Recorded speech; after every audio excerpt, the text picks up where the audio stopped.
আমি আপনাদের সামনে কোরআনুল কারীম থেকে যে আয়াত তেলাওয়াত করেছি, আল্লাহ সুবহানাহু ওয়া তাআলা বলতেছেন, ওয়াল্লাযীনা আমানু আশাদ্দু হুব্বাল লিল্লাহ, নিশ্চয়ই ঈমানদাররা তারাই যারা সবথেকে বেশি আল্লাহ রাব্বুল আলামিনকে ভালোবাসে।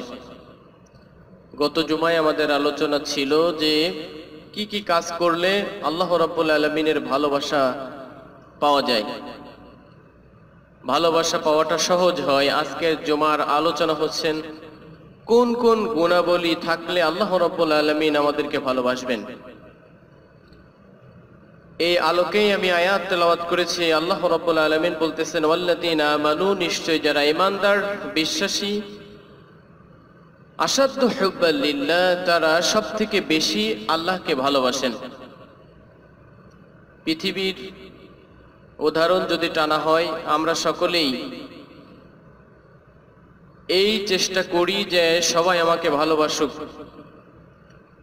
সব থেকে বেশি এইটা চাই, যেই দেশে বসবাস করি সেই দেশের সব থেকে সিনিয়র, সেই দেশের সব থেকে ক্ষমতাশীল, সেই দেশের সব থেকে ক্ষমতাধর প্রশাসন যেন আমাকে ভালোবাসেন, তেনাদের দৃষ্টিতে যেন আমি ভালো থাকতে পারি। এই চাহিদা, এই মনোবাসনা, এই কামনা আমাদের প্রত্যেকের আছে। সে যে স্তরেরই হই না কেন, আমরা সবাই যেন আমাকে ভালোবাসেন, এই কামনা আমাদের প্রত্যেকের। আর তার থেকে বেশি কামনা হচ্ছেন যে বাংলাদেশ প্রেক্ষাপটে আমি বাংলাদেশের নাগরিক, বাংলাদেশ প্রধানমন্ত্রী, রাষ্ট্রপতি, এমপি, মন্ত্রী, প্রশাসন, তাদের জন্য একটা সুদৃষ্টি, তেনারা যেন আমাকে ভালোবাসেন, এইরকম চাহিদা মনোবাসনা আমাদের প্রত্যেকেরই থাকে। কি কথা সত্য না? সবাই আমরা সম্পর্ক করতে চাই যারা ক্ষমতাধর তাদেরকে, তাদের সঙ্গে আমরা একটা ভালো সম্পর্ক গড়ে তোলার চেষ্টা করি সব সময়। কিন্তু উচিত হচ্ছেন সর্বপ্রথম ঈমানদারদের উচিত আল্লাহ সুবহানাহু ওয়া তাআলার সঙ্গে ভালোবাসা গড়ে তোলা। ওয়াল্লাযীনা আমানু আশাদ্দু হুব্বাল লিল্লাহ, যারা ঈমানদার তারা সব থেকে বেশি ভালোবাসবে, সম্পর্ক স্থাপন করবে, সব থেকে বেশি পছন্দনীয় কাজ হবে যে তারা আল্লাহ রাব্বুল আলামিনকে ভালোবাসবে। এই আলোকে আমি কিছু আলোচনা করব। তো আল্লাহ রাব্বুল আলামিন কোন কোন গুণাবলী থাকলে মানুষকে ভালোবাসেন, কোন কোন গুণাবলী থাকলে আল্লাহ রাব্বুল আলামিনের ভালোবাসা পাওয়া যায়, তার নাম্বার 1 আমি যদি বলতে চাই, ইন্নাল্লাহা ইউহিব্বুল মুকসিতিন, আল্লাহ রাব্বুল আলামিন ন্যায়পরায়ণ ব্যক্তিদেরকে বেশি ভালোবাসেন। ন্যায়পরায়ণ বলতে আমরা বুঝি যে শুধুমাত্র বিচারক বিচারালয়ে যে বিচার কার্য করে থাকেন তিনি শুধু ন্যায়পরায়ণ হবেন, তিনি শুধু ন্যায় বিচার করবেন, ব্যাপারটা এমনটা নয়।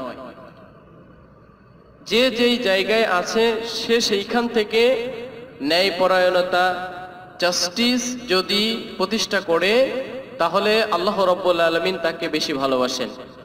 একজন শিক্ষক হিসেবে তার স্টুডেন্টদের কাছ থেকে তার ন্যায়পরায়ণতার স্বীকৃতি পেতে হবে। একজন মসজিদের ইমাম, তার ন্যায়পরায়ণতা হচ্ছেন সে তার দায়িত্ব সঠিকভাবে পালন করবে। একজন শিক্ষক, তার ন্যায়পরায়ণতা হচ্ছেন সে সুন্দরভাবে তার ছাত্রছাত্রীদের পাঠদান করবে। একজন লিডারশিপ, তার ন্যায়পরায়ণতা হচ্ছেন তার অধীনে যতগুলো জনগণ আছে, তার যত কর্মী আছে, প্রত্যেকটা কর্মীর উপরে ন্যায়পরায়ণতা প্রতিষ্ঠা করবে। একজন রাষ্ট্রপ্রধান, তার ন্যায়পরায়ণতা হচ্ছেন রাষ্ট্রের জনগণের যে হক রয়েছে সেই হকের বাস্তবায়ন করবে। শুধুমাত্র বিচারালয়ের বিচারক বিচার করতে যে ন্যায়পরায়ণতা দেখাবে, বিষয়টা এমনটা নয়। একজন পরিবারের কর্তা, সে তার সন্তান, তার স্ত্রীর উপরে ন্যায়পরায়ণতা দেখাবে, একজনের থেকে আরেকজনকে বেশি প্রাধান্য দেবে না, একজনের থেকে আরেকজনকে বেশি ভালোবাসবে না, সমান সমান ভালোবাসবে। এই ধরনের ন্যায়পরায়ণ ব্যক্তিকে আল্লাহ সুবহানাহু ওয়া তাআলা ভালোবাসেন। আর সেটা আল্লাহ নিজেই বলতেছেন, ইন্নাল্লাহা ইউহিব্বুল মুকসিতিন, নিশ্চয় আমি আল্লাহ ন্যায় বিচারকারীদেরকে ভালোবাসি, ন্যায় বিচারকারীদেরকে পছন্দ করি। আল্লাহ ন্যায়পরায়ণ ব্যক্তিদেরকে পছন্দ করেন, ভালোবাসেন। এখন আপনার উচিত হবে ন্যায়পরায়ণ ব্যক্তিতে রূপান্তরিত হওয়া। আপনার কোনো কর্মকাণ্ডর ভিতরে যদি কোনো গুণ থাকে, ভেজাল থাকে, এই ভেজালটাকে সেরে খাঁটিতে রূপান্তরিত হওয়া। আল্লাহ রাব্বুল আলামিনের কাছে একজন খাঁটি ন্যায়পরায়ণ ব্যক্তির অনেক মূল্য রয়েছেন। আল্লাহ তো যেন তেন ব্যক্তিকে ভালোবাসেন না। এরপরে আল্লাহ রাব্বুল আলামিন বলতেছেন, ইন্নাল্লাহু ইউহিব্বুল মুত্তাকিন। আল্লাহ রাব্বুল আলামিন মুত্তাকি ব্যক্তিদেরকে বেশি ভালোবাসেন। মুত্তাকি কাকে বলা হয়? আল্লাহ সুবহানাহু ওয়া তাআলা যা কিছু বিধান হ্যাঁ করেছেন আর যা কিছু বিধান না করেছেন, যেটা করতে বলেছেন আর যেটা করতে নিষেধ করেছেন, এই প্রত্যেকটা জিনিস পুঙ্খানুপুঙ্খ রূপে মানা। আল্লাহ রাসূল সাল্লাল্লাহু আলাইহি ওয়াসাল্লামের দেখানো আদর্শ, যেটা হালাল বলেছেন আর যেটা হারাম করেছেন, হালালটার উপরে হালাল ভাবে চলা, হারামটাকে পরিত্যাগ করা। যেটা গ্রহণ করতে বলেছেন ওটাকে গ্রহণ করা, যেটা বর্জন করতে বলেছেন ওটাকে পরিত্যাগ করা, প্রত্যাখ্যান করা। এরকম আমল, এরকম প্রত্যেকটা বিধানের ক্ষেত্রে আল্লাহ সুবহানাহু ওয়া তাআলা প্রত্যেকটা বিধান পালনের ক্ষেত্রে, মানার ক্ষেত্রে যিনি অগ্রাধিকারী হবেন, প্রায়োরিটি দেবেন, সেই ব্যক্তিকে মুত্তাকি বলা হয়। আল্লাহর ভয় যার দিল সদা সর্বদা প্রকম্পিত থাকে, যেই কাজটা করতে যায় সেই কাজের আগে সে বিবেচনা করে, ভাবে, অন্তর দিয়ে হোক, মগজ দিয়ে হোক, জেহেন দিয়ে হোক, সে বিবেচনা করে যে এই কাজটা কোরআন ও হাদিসের দৃষ্টিতে বৈধ না অবৈধ, ন্যায় না অন্যায়, এটা করার লিগ্যালিটি আছে না নেই, এইগুলো বিবেচনার পূর্বক যেই ব্যক্তি প্রত্যেকটা কাজকর্ম করে তাকেই বলা হয় মুত্তাকি। আল্লাহ রাব্বুল আলামিন কোরআনুল কারীমের ভিতর আরেক জায়গায় বলতেছেন, ইন্নাল্লাহা ইউহিব্বুল লাযীনা ইউকাতিলুনা ফি সাবিলিহি সাফফান কাআন্নাহুম বুনিয়ানুম মারসুস। আল্লাহ সুবহানাহু ওয়া তাআলা ওই সমস্ত ব্যক্তিদেরকে বেশি ভালোবাসেন যারা সীসাডালা প্রাচীরের ন্যায় আল্লাহর দ্বীনকে বুলন্দ করার জন্য সীসাডালা প্রাচীরের ন্যায় আল্লাহর রাস্তায় যুদ্ধ করে। ওই সমস্ত যোদ্ধাদেরকে আল্লাহ রাব্বুল আলামিন অনেক বেশি ভালোবাসেন। যুদ্ধ মানে বর্তমান পরিস্থিতির যে যুদ্ধ চলে, হঠাৎ করে একটা হোটেল বন্দী মানুষদেরকে বোমা মেরে উড়িয়ে দেওয়া, জনসমাবেশে পেট্রোল বোমা ফাটিয়ে মানুষদেরকে আহত করা, হত্যা করা, এইটার নাম জিহাদ না। জিহাদের সঠিক সংজ্ঞা আজকে, জিহাদের সঠিক ব্যাখ্যা আজকে উপেক্ষিত। জিহাদকে আজকে সন্ত্রাস বলা হচ্ছে, কিন্তু জিহাদ কোনো সন্ত্রাস নয়। প্রাণান্তকার প্রচেষ্টার মাধ্যমে আল্লাহ সুবহানাহু ওয়া তাআলা দ্বীনকে প্রতিষ্ঠার নামই হচ্ছেন জিহাদ। আর এই জিহাদকারী যোদ্ধাদেরকে আল্লাহ রাব্বুল আলামিন বলতেছেন, ইন্নাল্লাহা ইউহিব্বুল লাযীন, নিশ্চয় আল্লাহ রাব্বুল আলামিন ওই সমস্ত ব্যক্তিদেরকে ভালোবাসেন, ইউকাতিলুনা ফি সাবিলিহি সাফফান কাআন্নাহুম বুনিয়ানুম মারসুস। সীসা গলিয়ে, সেই গলানো সীসা দ্বারা যে প্রাচীর তৈরি করা হয়, এইরকম সীসাডালা প্রাচীরের ন্যায় সঙ্গবদ্ধ হয়ে একত্বতা ঘোষণা করে যেই ব্যক্তিরা আল্লাহ পক্ষে, আল্লাহর দ্বীনকে বিজয়ের লক্ষ্যে যারা যুদ্ধ করে, এই সমস্ত যোদ্ধাদেরকে আল্লাহ রাব্বুল আলামিন ভালোবাসেন। আল্লাহ রাব্বুল আলামিনের পরে বলতেছেন, আল্লাহু ইউহিব্বুল মুতাতাহহিরিন, আল্লাহ পবিত্র ব্যক্তিদেরকে ভালোবাসেন। অপবিত্রতা আল্লাহ রাব্বুল আলামিনকে আল্লাহ ভালোবাসেন না।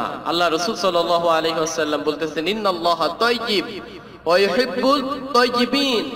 আল্লাহ রাসূল বলতেছেন যে আল্লাহ রাব্বুল আলামিন নিজে পবিত্র আর তিনি প্রত্যেকটা পবিত্র জিনিসকে ভালোবাসেন।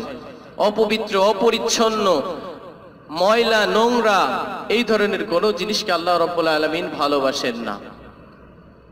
পবিত্রতা অর্জনকারী ব্যক্তিকে ভালোবাসেন। আমরা তো পবিত্রতা অর্জন করিই না, পোশাক করে টিস্যু ব্যবহার করি না, পানি ব্যবহার করি না, উঠে চলে আসি। আল্লাহ রাসূল সাল্লাল্লাহু আলাইহি ওয়াসাল্লাম বলতেছেন যে কবরের ভিতরে সবথেকে বেশি আযাব হবে যেই ব্যক্তি ইস্তেনজার পরে পবিত্রতা অর্জন করলো না।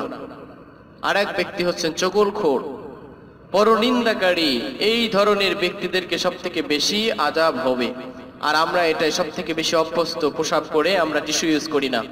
অনেকেই 90% মানুষ প্রসাব করে টিস্যু ব্যবহার করেন না, অথচ আল্লাহ রাব্বুল আলামিন বলতেছেন আল্লাহু ইউহিব্বুল মুত্তাহিরিন, আল্লাহ রাব্বুল আলামিন পবিত্র ব্যক্তিদেরকে ভালোবাসেন। যারা পবিত্র তাদেরকে আল্লাহ বেশি বেশি ভালোবাসেন। তাহলে আমরা 4টা পয়েন্টে আলোচনা করেছি, 4টা গুণাবলী অর্জনকারী ব্যক্তিকে আল্লাহ রাব্বুল আলামিন ভালোবাসেন। 1 নম্বর, ইন্নাল্লাহা ইউহিব্বুল মুকসিতিন, ন্যায়পরায়ণ ব্যক্তিদেরকে আল্লাহ রাব্বুল আলামিন ভালোবাসেন।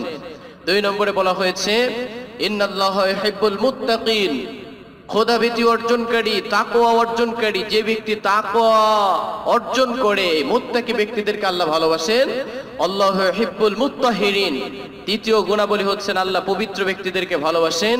4র্থ গুণাবলী কথা বলেছি ইন্নাল্লাহা ইউহিব্বুল লাযীনা ইউকাতিলুনা ফি সাবিলিহি সাফফান কাআন্নাহুম বুনিয়ানুম মারসুস, যারা আল্লাহর রাস্তায় যুদ্ধ করে এই ধরনের মুজাহিদ ব্যক্তিদেরকে আল্লাহ রাব্বুল আলামিন ভালোবাসেন।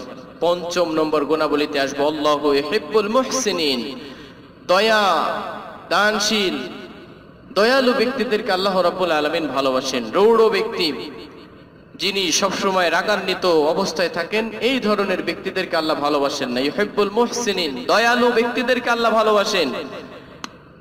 একজন বস তার কর্মীকে সবসময় রাগান্বিত চোখে, অগ্নি চোখে তার কর্মীদের কর্মের কাজ আদায় করেন, ব্যাপারটা এরকম নয় যে তার কর্মক্ষেত্রে কর্মীদের, নিজের অধ্যস্তন কর্মীদের উপরে সহজাত ব্যবহার করে, সুন্দর ব্যবহারের মাধ্যমে যে তার কার্যক্রমগুলো আদায় করে। আল্লাহ রাব্বুল আলামিন বলতেছেন এই ধরনের মুহসিন ব্যক্তি, যে ইহসান করে এবং দয়ালু দয়াসুলভ আচরণ করে, এই সমস্ত ব্যক্তিদেরকে আল্লাহ রাব্বুল আলামিন ভালোবাসেন।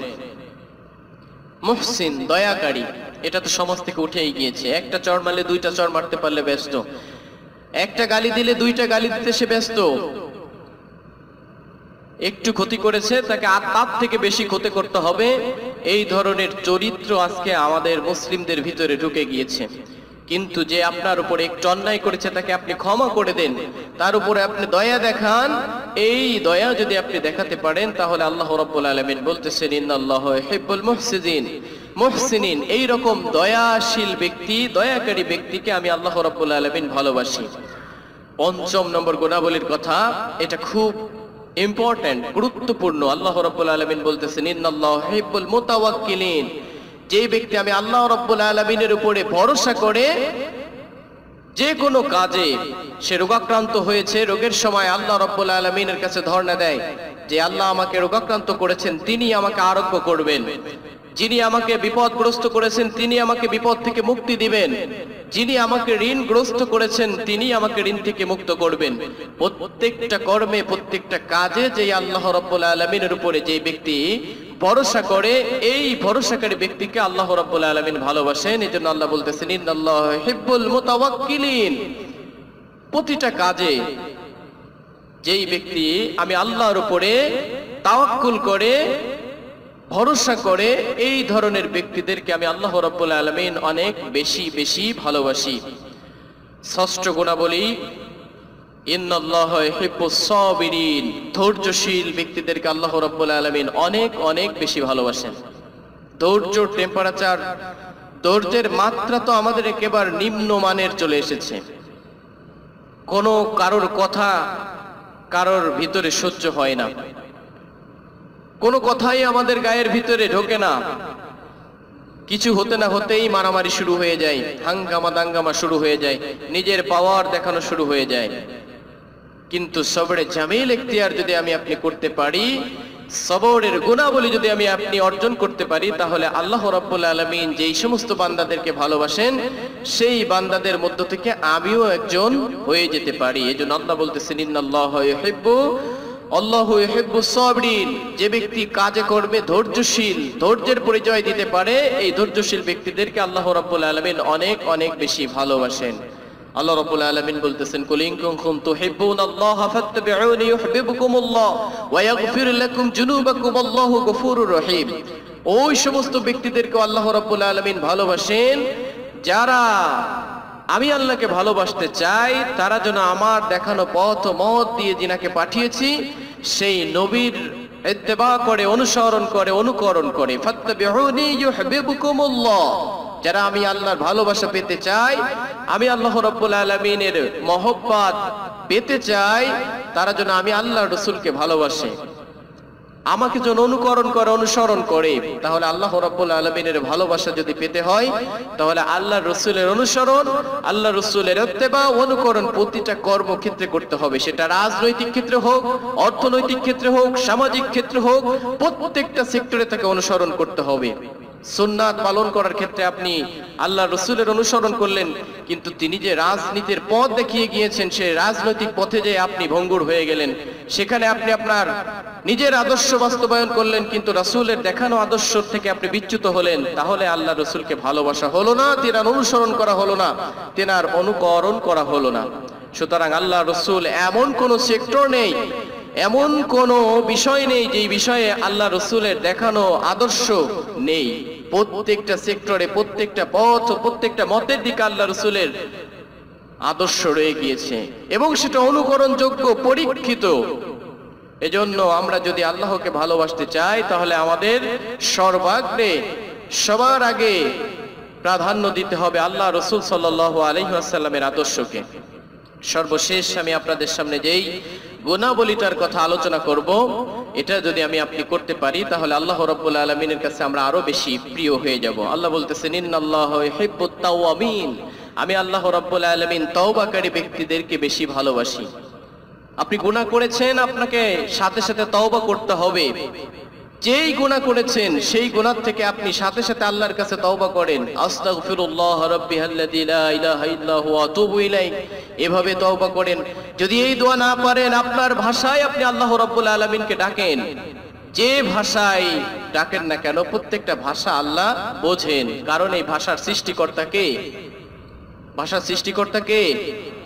আল্লাহ। তাহলে আপনি বাংলা ভাষায় ডাকেন আর চাইনিজ ভাষায় ডাকেন, আরবিকে ডাকেন আর বেঙ্গলিতে ডাকেন, যে ভাষায় ডাকেন, ওই আল্লাহ সুবহানাহু ওয়া তাআলা প্রত্যেকটা ডাকের আহ্বানকারীর সাড়া সাথে সাথে দিয়ে থাকেন। এইজন্য যদি আমার আপনার মাধ্যমে কোনো ধরনের গুনাহ হয়ে যায়, হত্যার, জিনার, ব্যভিচার, লুণ্ঠন, চাঁদাবাজি, সুদ, ঘুষ, যত ধরনের গুনাহ আছে, যদি সেটা বান্দার সঙ্গে জড়িত না হয়, আল্লাহর সঙ্গে জড়িত হয়, আপনি আল্লাহর কাছে তওবা করেন। কিন্তু বান্দার সঙ্গে সম্পৃক্ত কোনো গুনাহ আপনি বান্দার কাছ থেকে ক্ষমা না পাওয়ার আগে আল্লাহ রাব্বুল আলামিন আপনাকে ক্ষমা করবেন না। সুতরাং তওবা করতে হবে, যেটা বান্দার সঙ্গে রিলেটেড, সেটা বান্দার সঙ্গে আগে প্রথমে তার থেকে ক্ষমা নিতে হবে, এরপরে আল্লাহর কাছে ক্ষমা চেতে হবে। আর আল্লাহর সঙ্গে যেটা রিলেটেড, সেটা আল্লাহর সঙ্গে আপনি ক্ষমা চান। যদি কায়মন বাক্যে সত্যিকার অর্থে আল্লাহর কাছে তওবা করেন, আল্লাহ রাব্বুল আলামিন ওয়াদা করেছেন যে আপনার সেই গুনাহ আল্লাহ একেবারে পুরাপুরি উঠিয়ে নেবেন এবং আপনার গুনাহ আপনার জিহ্বা থেকে উঠিয়ে দেবেন। আল্লাহ রাসূল সাল্লাল্লাহু আলাইহি ওয়াসাল্লাম বলতেছেন, আত-তাইবু মিনাজ যামবি কামা লা যামবা লাহু, সত্যিকার অর্থে একজন খালেস তওবাকারী যদি আল্লাহর কাছে তওবা করে, তার তওবা এমন ভাবে কবুল হয় কেমন যেন সে তার মায়ের কোল থেকে, মায়ের থেকে কেবলমাত্র সে ভূমিষ্ঠ হলো। এরকম সত্য ভূমিষ্ঠ ব্যক্তির যেরকম ভাবে কোনো গুনাহ থাকে না, একজন খালিস দিলে সত্যিকার অর্থে তওবাকারী ব্যক্তি এরকম ভাবে একজন নিষ্পাপ মাসুম বাচ্চার মতো হয়ে যায়। বলেন সুবহানাল্লাহ। প্রিয় উপস্থিতি, এই জন্য সর্বশেষ যেই গুণাবলীর কথা বলেছি, আল্লাহ রাব্বুল আলামিন তওবাকারী ব্যক্তিদেরকে বেশি পছন্দ করেন। অনেকে তো মনে করেন আমার তো কোনো তওবা গুনাহই নেই, তো তওবা করব কি? যেরকম ভাবে আমার কথা হয়েছিল, আট্রসির ভাইদের একটা আকীদা আছে, এনারা মনে করেন যে দোয়া করার সময় বলা হয়, আয়া রব্বুল আলামিন, আমরা গুনাহগার বান্দা আপনার নিকটে হাত তুলেছি। তো এই অসংখ্য মানুষ রয়েছে, অসংখ্য মানুষের ভিতরে তো অনেকে গুনাহগার নাও থাকতে পারে, সে তো পরিপূর্ণ একজন খালেস ব্যক্তি থাকতেও পারে, তাহলে কেন এভাবে দোয়া করা হয়? তাদের আকীদা এরকম। বলেন, পৃথিবীতে কোনো গুনাহ ছাড়া ব্যক্তি আছে? এমন কোন ব্যক্তি পাওয়া যাবে যে তার কোনো গুনাহ নেই? এরকম কোনো মানুষ পাওয়া যাবে না। যদি থেকে থাকে আলহামদুলিল্লাহ, সেটা তার পার্সোনাল ব্যাপার। কিন্তু আমার দৃষ্টিকোণ থেকে যে কোনো মানুষ সাবলক হয়েছে অথচ তার গুনাহ নেই, এরকম মানুষ আমার দৃষ্টিকোণে পড়ে না।